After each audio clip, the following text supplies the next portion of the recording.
All right, today we are diving into a really mind-bending thought experiment. It asks this profound question. What if our regrets, all our lost potentials, what if they had actual physical mass? What if our unlived lives left behind, well, geological fossils? This one line right here, this is the key to everything. It's a thought that just completely flips our whole idea of memory and choice on its head. Okay, let's get into this. So the whole story centers on this incredible discovery. They're called the felts. And get this, they aren't metaphors.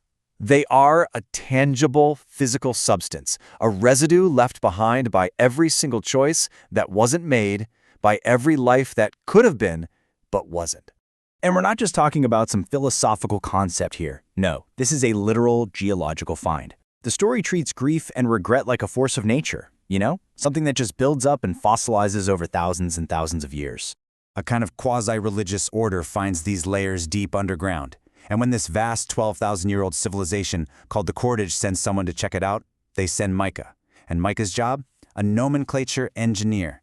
Their entire purpose is to name things without accidentally breaking reality. Yeah.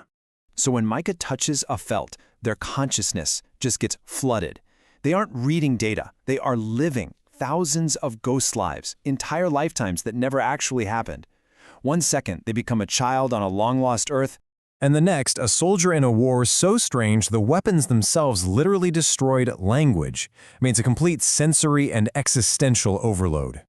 They even become a simple spore, just floating through space, full of this desperate, unfulfilled potential. In just 17 minutes, Micah experiences 1,000 lifetimes of regret. They're left completely shaken, and they understand. These aren't just rocks. They're the ghosts of possibility itself. So the big question is, where did all this grief come from?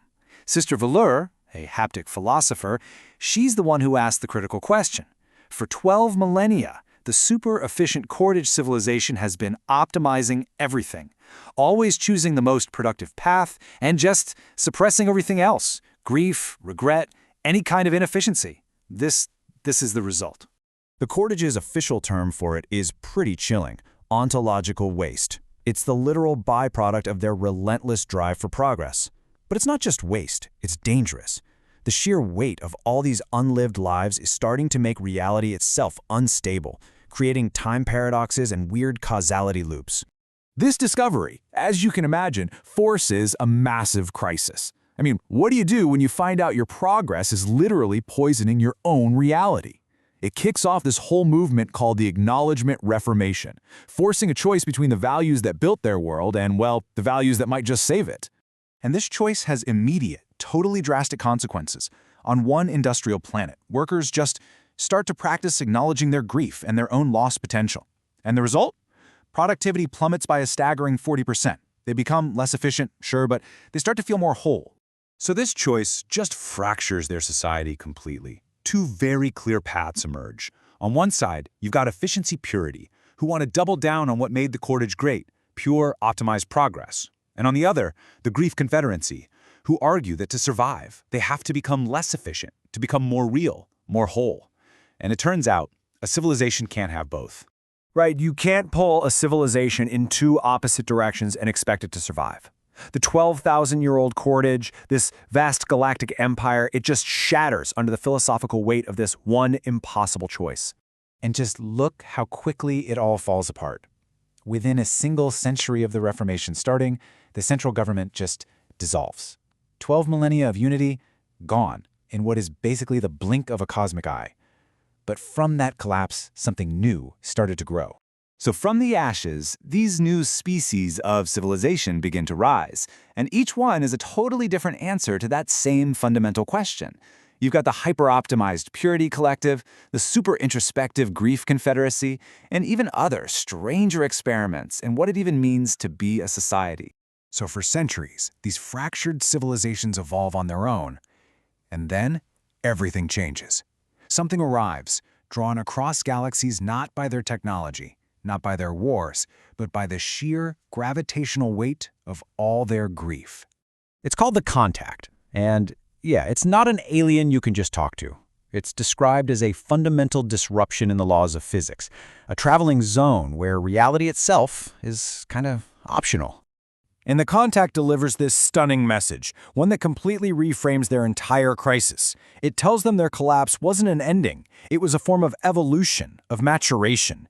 They weren't broken. They were becoming. Wow. So this alien perspective gives them a whole new path forward.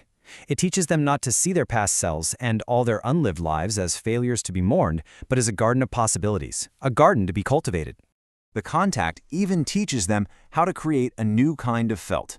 They're called seed felts, and these don't contain the grief of what was lost.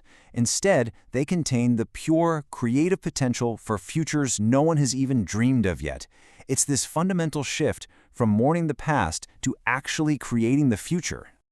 So what this all leads to is this incredibly profound realization. The goal was never to create one perfect, unified, hyper-efficient civilization. The real goal was to become an ecosystem, a diverse and resilient collection of different ways of being, all learning from each other.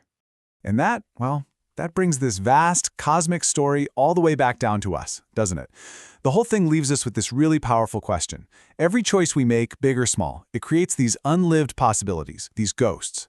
And the story suggests we shouldn't just bury them or mourn them, but instead we should ask, what beautiful, unforeseen things can we grow from them?